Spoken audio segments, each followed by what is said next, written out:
Welcome to Mom Boss Central. I'm your host, Alexia Hoffman. This podcast is where entrepreneurial moms like you and me come together for real and raw conversations filled with practical tips, genuine stories, and a whole lot of girl power. But it's not just about listening, it's about building a community. If you haven't already, make sure to join at mombosscentral.com. So whether you're sipping on a cup of coffee, pouring yourself a glass of wine, or tuning in on the go, get ready to join the conversation and become part of our supportive Mom Boss Central community. All right, Shahana, welcome to the show. We're so happy to have you on. Will you please introduce yourself to our listeners? Of course. It's such a pleasure to be here and to be part of this amazing community, first and foremost, too. So my name is Dr. Shahana. I'm a family doctor. I'm here in British Columbia in Canada, of course. Most importantly, I have 3 young boys, age 4, 6, and 8.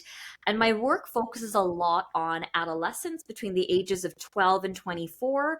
So right now I'm one of the medical leads and directors for one of our largest youth health centers called the Foundry Abbotsford. We see 500 new patients a month. Wow. So it is an extremely busy clinic, a high level of acuity, but extremely meaningful work as well. I love that. That's amazing. So talk to me a little bit more about what your life looks like with your kids and your business and how you juggle it all. Yeah. I always tell my husband, who's a chiropractor and has his own very busy practice, that there's always one flex parent and there's always one set parent. Okay. And it's interesting too. So I didn't want this role, but my role is the flex parent right now. And the flex parent is the one, just think when your kid is sick, who's going to stay home? Who's going to make the adjustment, right? Yeah. The set parent often might not have, they're a 9 to 5, or they don't have that kind of flexibility. Or in my husband's case, you have a very busy practice. You've got people that you're managing. So calling off work would mean rescheduling all those patients. Whereas for me, I've literally had to cookie cut my profession in order to say I can pick the kids up from school. I could cancel if I needed to, although that's not recommended. Yeah. But I've had to juggle my life in such a way that the kids ultimately, their needs come first too, which is challenging, as we all know. Yeah. Right? Yeah. I love that verbiage. And I think once you wrap your head around that, how can you build in that flexibility to your schedule while still maintaining that core of what brings you joy? So for me, I'll never forget, I spent 10 plus years in postgraduate education, right? Medicine is a very long, arduous road. And what oftentimes happens is that once you're done, you look at yourself and you're usually a shell of who you started off to be. And I'll never forget, I was in the clinic room, and after all of that time, it was my first day by myself seeing my first patient without any supervision.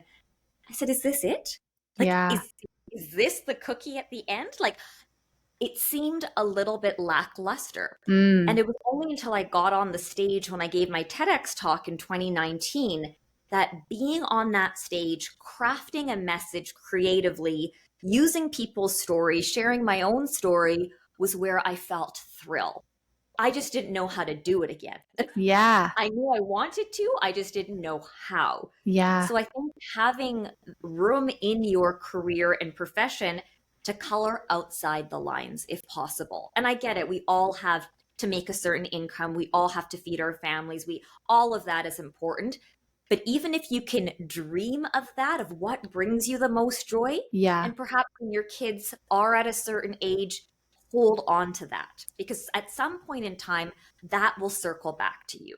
Definitely. I love that you said that. That encompasses so much what I speak about as well. And I think it's, that mindset of not being afraid to pivot or to kind of see where your career takes you, because, and see where your passions take you. Because for me, to create this community, it wasn't a straight shot. I didn't say, this is definitely where I'm going to be 5 years from now. It was just leaning into what I was passionate about and seeing what the consistent theme was throughout my life of what's attracting me to the things that I've done.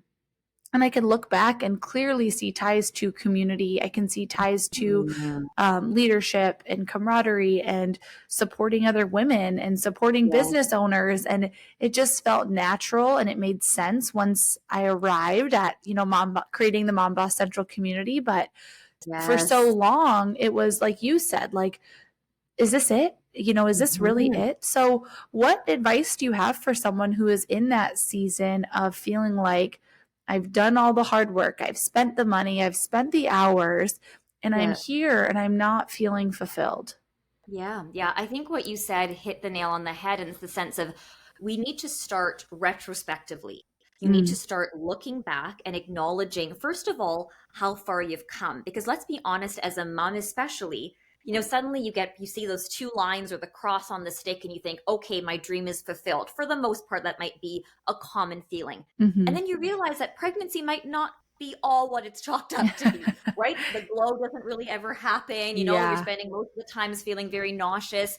And then you think, okay, once the baby's out, then I'll be happy. And then the baby comes and you never sleep again. And Yeah. then you think, when my child goes to school, then I'll be happy. And Mm. then you end up being a Uber service or a taxi driver for your kids.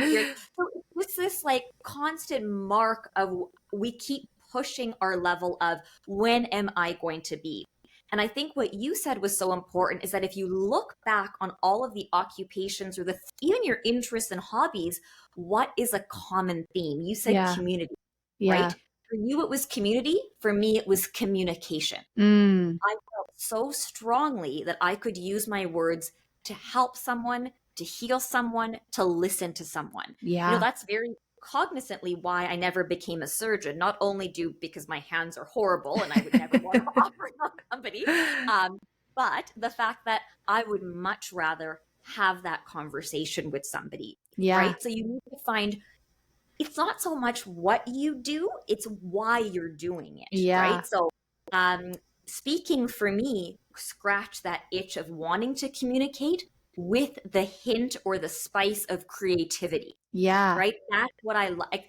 Even going on Canva and creating a presentation, that for me Mhm. is being creative, right? Yes. Thinking of Yes. people's stories, using words as art, that is creativity for me. Yes.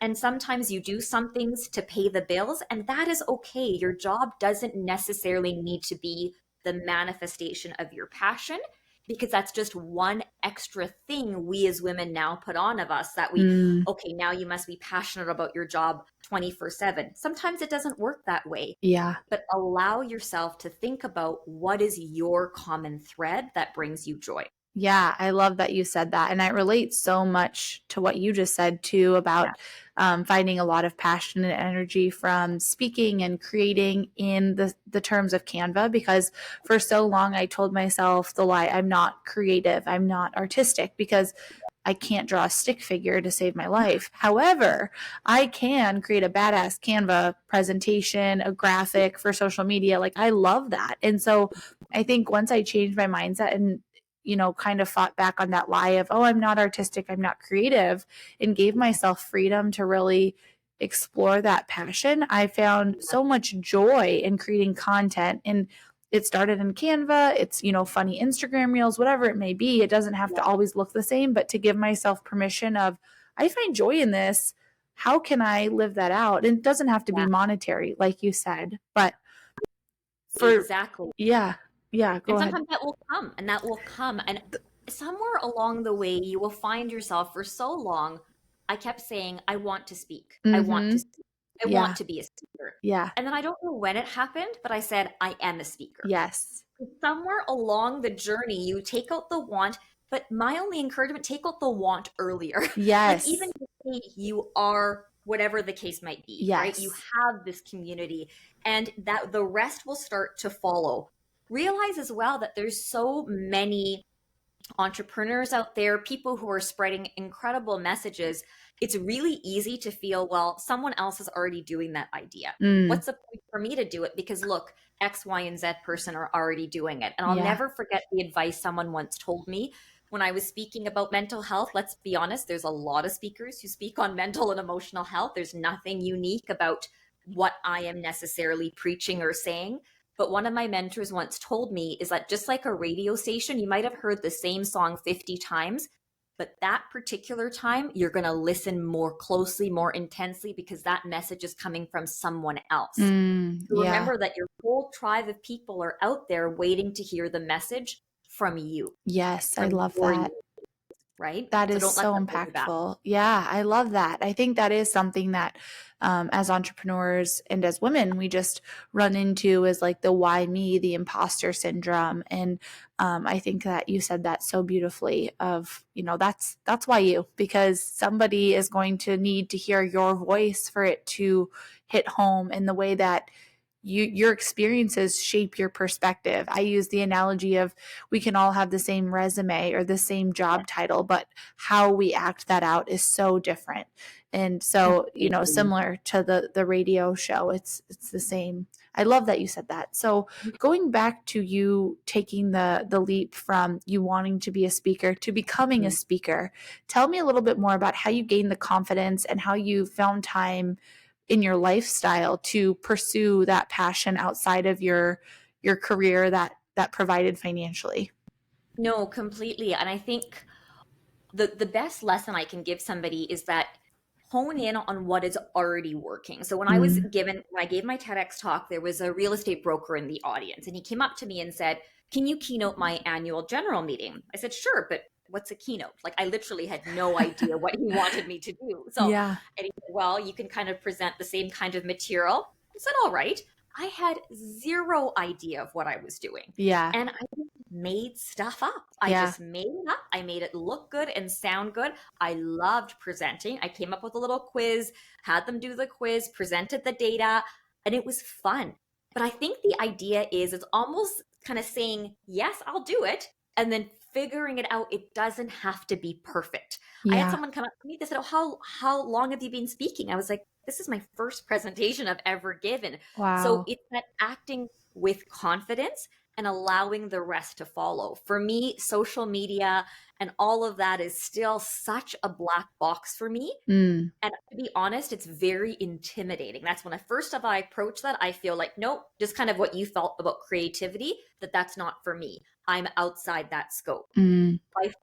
By harnessing my talents, what I love to do, and hiring out, if possible, for the rest, Yeah. right? Don't let the other stuff dissuade you from your lane and what you're good at. Definitely. Yeah, I think that's huge. And even if you're not able to hire out financially, I mean, to find someone you can partner with to spend Yes. time doing the things that you enjoy doing, and trading skills is even an option for people that are just getting started. So I love that you said that, because I think when we focus on what gives us energy, we have Yes. more time to dive deeper, and it creates this abundance where when we're Yeah. spending time doing things that are unfulfilling or kind of go against that passion, I think we lose ourselves in almost like, I don't want to do that, so I'm doing nothing at all. I know I've been stuck in that so many times. Completely. And listen out for the voice that this doesn't apply to me, or see, look, I told myself that I couldn't do it. It's the same voice I get when I speak to our financial advisor. He's talking about all these terms, and it's like, look, I told you wouldn't understand, you still don't understand. Like, Yeah. it's like he's speaking Greek to me. Like, I really don't understand. And when people speak in social media terms, it's really easy to feel like, look, I knew I wasn't going to be good at that. Mm. And now, 5 years later, when people are talking about certain terms, I'm like, look, I understand it. It's a language. Give yourself time to pick up any language, because even if you had to speak Spanish or French, it would take time. So don't discount yourself too early. Definitely. Yeah. So, with not discounting yourself, I mean, how did you start building traction? I know you said your first event, you had people Yep. coming up to you, which is great, but how did you get to that first event? And then how did you continue to scale? Completely. So with the real estate brokerage, that was lucky because they came up to me, but then nobody was knocking on my door, nobody was calling me because nobody knew I was a speaker. Mm-hmm. So then I would cold call. I thought, okay, if realtors like this message, fine. I'm going to cold call every single real estate association brokerage that I can think of Yeah. and just talk to them. And the funniest part was when I'd call, I said, this is Dr. Alibi.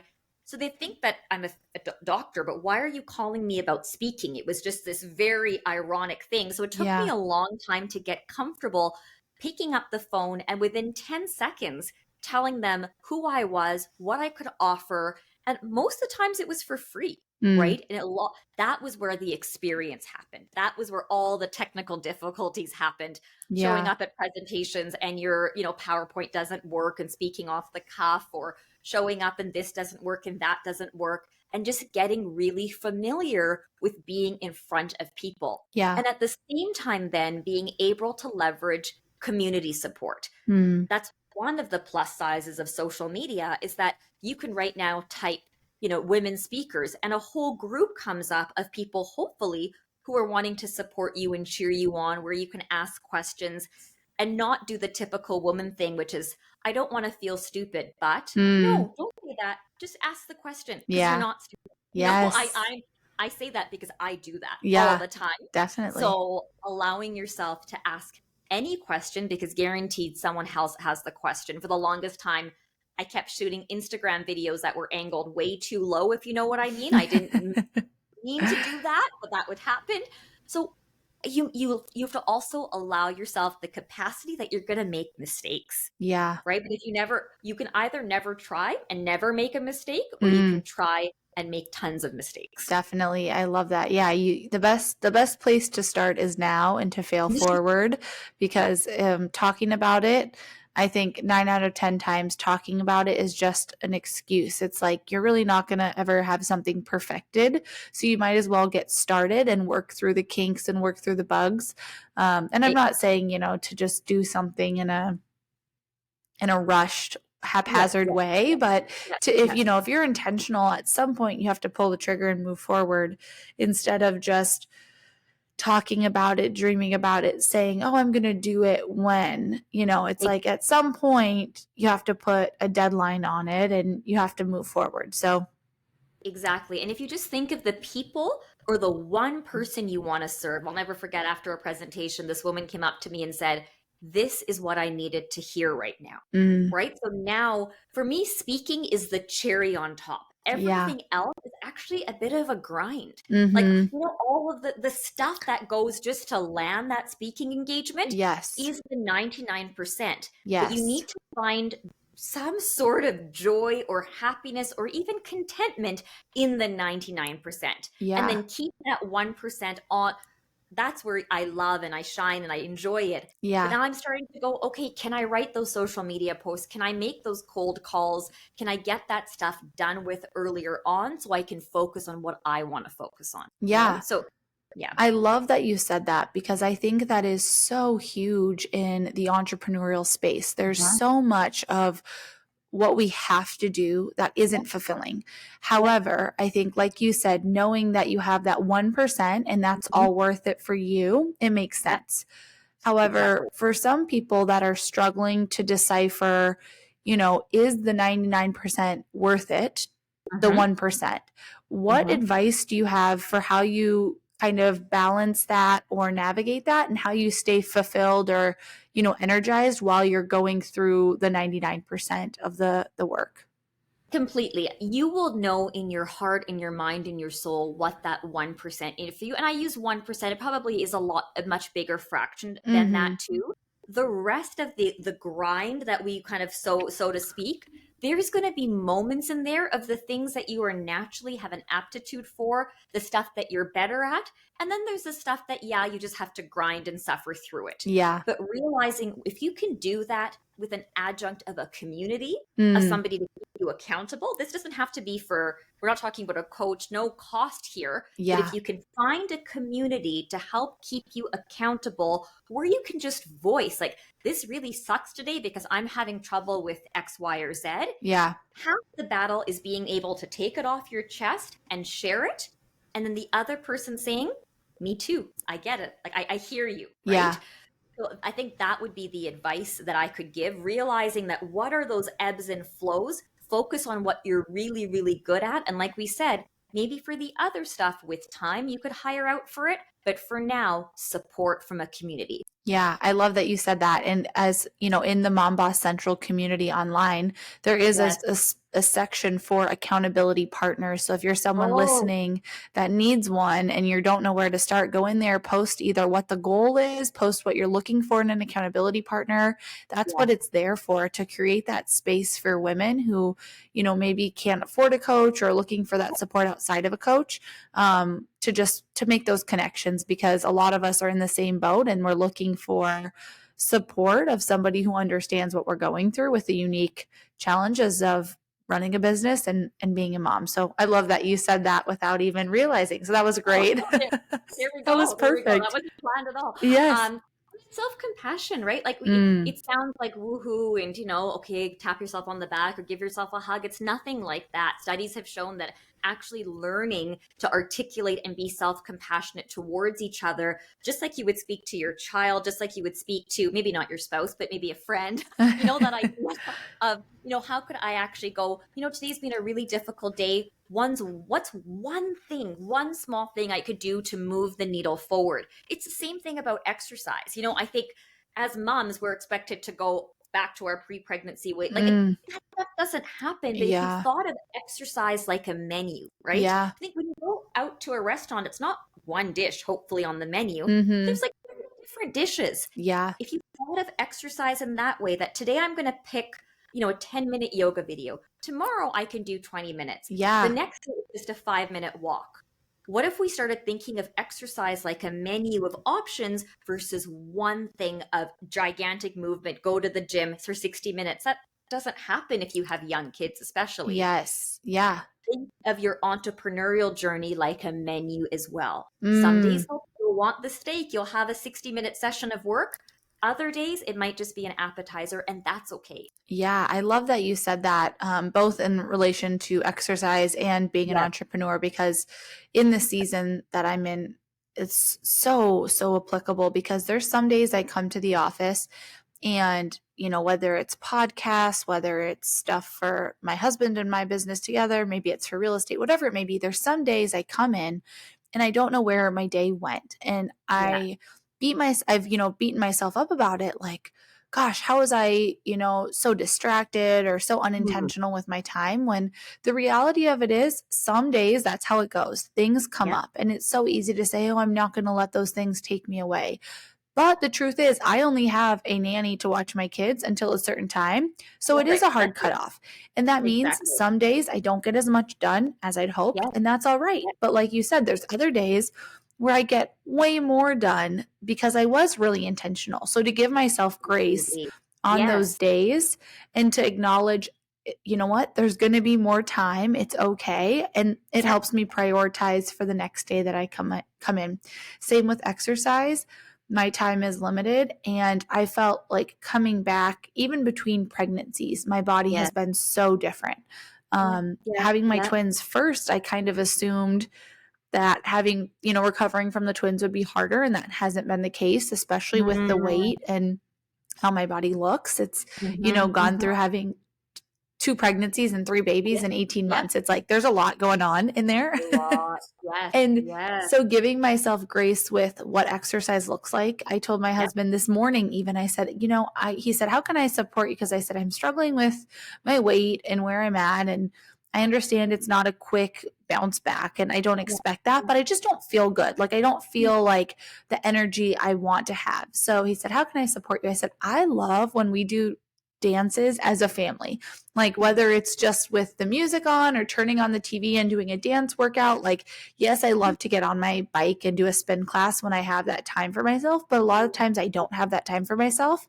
So prioritizing what I can do with my family and, Yeah. sharing that, I think that was something too to shift my perspective. Like you said, the menu, it's like I might not have 30 minutes to myself, but I have 15 minutes with my kids so that I could put on a dance workout. Absolutely. And then it just becomes dance. Like it doesn't have to Exactly. be this rigid exercise, like, Yes. kind of Yes. thing. And then you're building it into your day and you don't even really notice it. I love that Mm. your husband asked you that too. That's very kind because I think when it's done as a family, it's Mm-hmm. just you can mentally tick that off. Because let's be honest, we all have these mental checklists that whether we Yes. like it or not. So that gets ticked off, but in a really fun and almost unconscious way in some senses. So good for Yeah. you. Good Yeah. for you. Yeah, Yeah, that's definitely. That was amazing. something that I think that was my greatest realization after this Mhm. pregnancy was stumbling upon dance workouts on YouTube. Yeah. I was like, Yeah. this is a life changer for me because I was fighting so hard to find time where I could either like be by myself and I would have to wake up early or stay up late and I have a newborn and it's like, okay, I'm not going to sacrifice sleep for this, but I really wanted it for my mental health. So to try to Yeah. find that balance of like, how can I do it in a way that makes sense and actually adds energy instead of takes away and makes it, like you said, a nagging to do list that I'm dreading doing.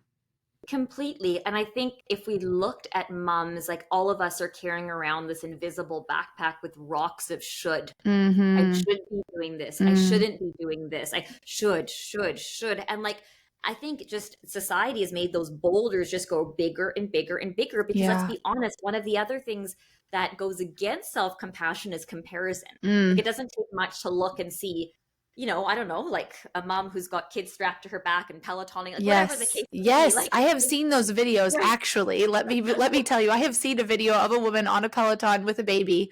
I was like, oh my gosh. Yeah. I was like, okay, well, I have two. So where do I put them?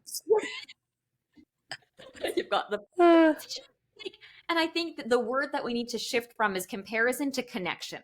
Like at yes. 2 a.m., how many other moms, dads, whatever, who care for young kids are struggling right now? Like, I Yes. am definitely not alone. How many other are out there?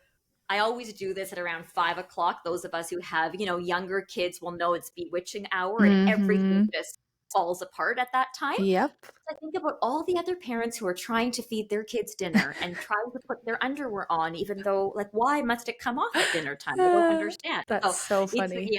you're definitely not alone in that. Yeah, I love that. I love that connection. I think that is such a key that we forget about so Yeah. easily. And I think it can be isolating to have these internal struggles when we don't share them. It can feel like we're Yes. the only ones. So I think to connect, we need to be vulnerable, which can be scary. But I've learned that by airing it out, it feels better. Even if nobody says anything, it's Yes. just the fact that you shared that and now who knows who you're impacting by doing that. Yep. Who knows like whose day you made or who you helped by sharing that in addition to yourself because I think when we keep our thoughts in our mind, they can be so isolating and just so um just like we make it out to be so much worse to ourselves than we would if someone else was saying it to us. Completely, completely. I always talk about the word fester because Mm, that's what it does. Like when it's in the dark, these yeah. things fester. Like it's unbelievable. And then when you actually shine light on it, you realize that that big boulder is actually a small pebble. Like it's Mm, actually not that big of a deal, but yeah. it's the illusion, right? It's the illusion that I am the only one. I Yeah. should be. I haven't. I call them mental sand traps. Not that I play golf at all, but the sand traps that you just keep falling into that I Yeah. have to. I never the nevers. I Mm. should, right? Those are the three things we can watch out for in that inner chatter that we all have way too much of these days. Yeah, I love that. So, with that, if someone is in a space where they're struggling Yeah. and they're not feeling, like if their mental health is not where they'd want it to be, what are Yes. things that we can do as both busy moms, busy Yeah. entrepreneurs that are, implementable, tangible things to Yeah. take a step towards improved mental health? Yeah, that's such a good question. And probably like this could be an 1 hour answer, honestly. But what I'll say briefly is that we need to start differentiating between, you know, the adjectives, anxiety and depression, and the diagnosis, anxiety and Mm, mm, So I talk about that a lot because to feel like my mood is low, to feel anxious is actually completely normal. I talk about the emotional palette. We all probably have young kids and have a big paint collection, whether we like it or not, at home. Think about that big palette of paint. Paint with all the colors. It's mm, okay to feel guilt and trepidatious and anxious and fearful and also pride and joy and elation. Because if you think of your emotions as a compass, mm. they're trying to tell you something, Yeah, right? wow. When I dropped my two older sons, 6 and 8, at parkour this morning, their first camp of parkour, my heart, I could not get my heart to stop beating. Just, I felt like this tightness in my chest. And part of it was just seeing their emotion because it's a new camp, it's new kids, it's just a new Yeah. setting, right? Yeah. And I did the typical helicopter lawnmower parent.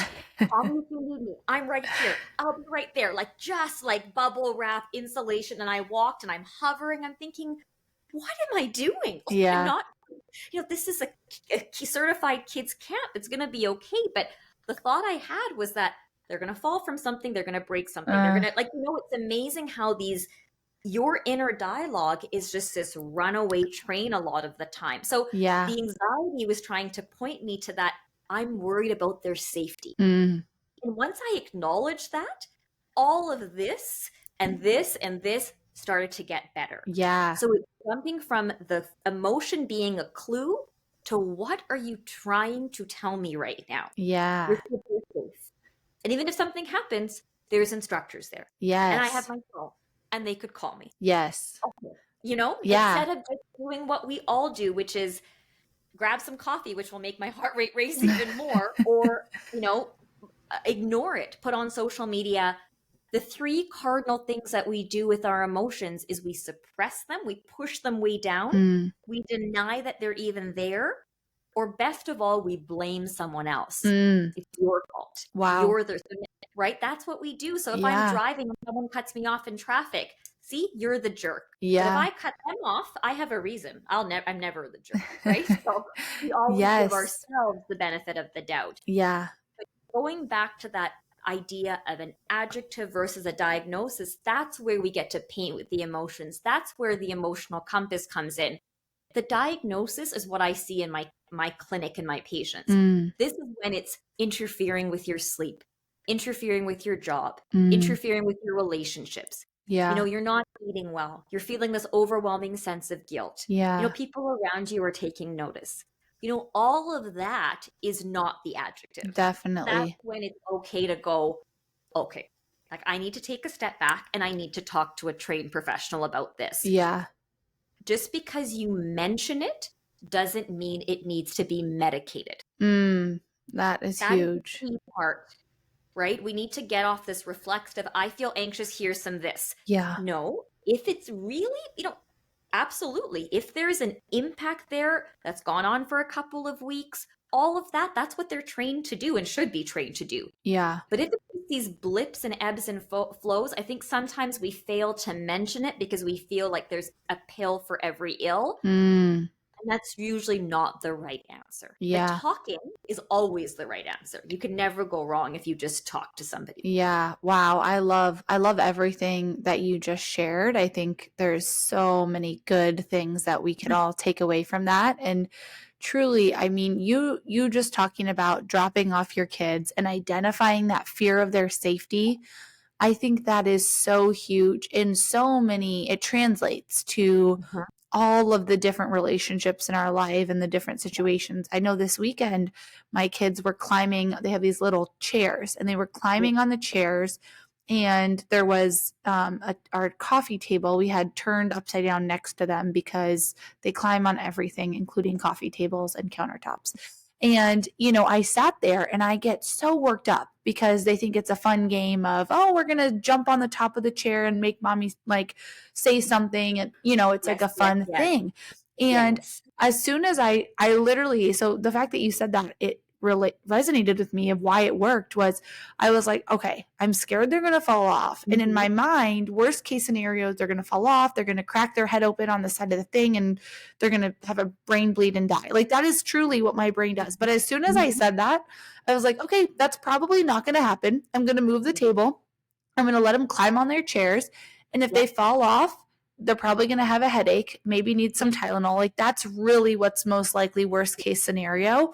And it made me feel like I could take a breath because before I acknowledged that, because I mean, they've done that for weeks, if not months. And I've never acknowledged that. I was like, why? Because my husband laughs. He's like, oh, you get so worked up. And it's like, well, yeah, because in my head, I'm telling myself this story of worst case, they're literally going to die from falling off this 2-foot chair, which is not true, but I had never given myself space to feel it. I was suppressing it, like you said. So that is just, for me, so insightful. I'm having a breakthrough today on live. You're Amazing. hearing it happen. Even better. But right, isn't it funny that it kind of goes back to that darkness analogy, that Yeah. it's not this big boulder, it's actually, oh, it's just a small thing, but Mm-hmm. we have to let ourselves shed light on it. And emotional literacy is not just biology, it's Mm. biography. Oh, It's wow. biography. It's Yeah. how we were raised, Yeah. right? And it's no offense to our parents or anything like that, but I think for a lot of us, I don't know if we really had that experience of like, let's really break this down. Like, really, Yeah. it doesn't always have to be like that, but I think a lot of us just had to deal with it, Yeah. right? Like, you feel something, and now we're starting to change that messaging. Oh, boys don't cry. Like, all of that, which Mm. was commonplace, Yeah. in my time, especially, I should say. Thankfully, the pendulum has swung, that our language is catching up to this. Mm-hmm. But I think we have to realize that emotional literacy is not about learning, it's about undoing Wow. That's and so doing some of interesting. Yeah. Yeah. And I think emotional literacy isn't something that's spoken about or even normalized enough as a business skill and a parenting skill, because it is. I mean, you learn how to change a Yep. diaper, you learn how to create a spreadsheet if that's your line of work. We talk about all of the physical, logistical parts of being a mother and being a business owner Yes. and you learn how to do the things that are tangible, but we don't Yes. talk about how big that emotional literacy is and how much of an impact it has on everything that we're doing throughout all of our relationships and how we perceive and impact the world around us. Completely, completely. It really is one of our greatest superpowers. Like, I think Mm, that is where so much attention has to focus. I hate calling them soft skills. I call mm, them springboards. It's a springboard skill. yeah, Because yeah, whatever innate aptitude you already have, your height at which you will reach all depends on the level of your springboard. And mm, that happens to be your emotional capacity. We've all yeah, seen people who are extremely talented, have amazing aptitudes. But if you can't execute, if you can't communicate with others, if you can't build relationships, if you can't regulate your own emotions, it's really hard to reach your full potential. yeah. Wow. I love that. That is so great, Johanna. Thank you for sharing all of these insights and just so many, revelations for me sitting here listening. To be able to hear you verbalize things that I've been thinking is just Mm. so validating and, helps really shift my perspective. So I'm so, so thankful for this conversation. For our listeners who want to connect with you, where can they find you? What do you offer? Yeah, absolutely. So find me on my website, drshahana.com. I'm actually much more active on LinkedIn, so come say hello to me there. And then pre-sales for my book that I wrote with a New York Times bestselling author is coming out in May, and then the Amazing. book will be launched in September. And Mel Robbins just endorsed the book, which is extremely exciting. Wow, Yeah, congratulations. That is so thank exciting. you. Is that Yeah. on your website or where can people? It's coming. It's the pre-sale stuff is coming on the website probably in Okay, the next couple of weeks. But yeah, DM me on any platform, and if you have improvements for my Instagram videos, I'm always happy to hear. awesome. Well, if it's out at the time, we'll link it in the show notes as Amazing. well. We'll link where people can find you. And again, thank you so much for being here, for your insights, and for being part of the Mom Boss Central community. It's my pleasure. Thanks for having me. Thank you. Thanks for joining us on this episode of Mom Boss Central. I hope you found inspiration, encouragement, and maybe even a few new strategies to rock your mom boss journey. Remember, you're not alone. We're all in this together. And don't forget to share the love with your fellow mom bosses. Make sure to join the community at mombosscentral.com. It's completely free and a space to connect with like-minded women. All you have to do is sign up and start connecting. Until next time, keep pursuing your passions and living authentically. We're so happy to have you as part of the Mom Boss Central community.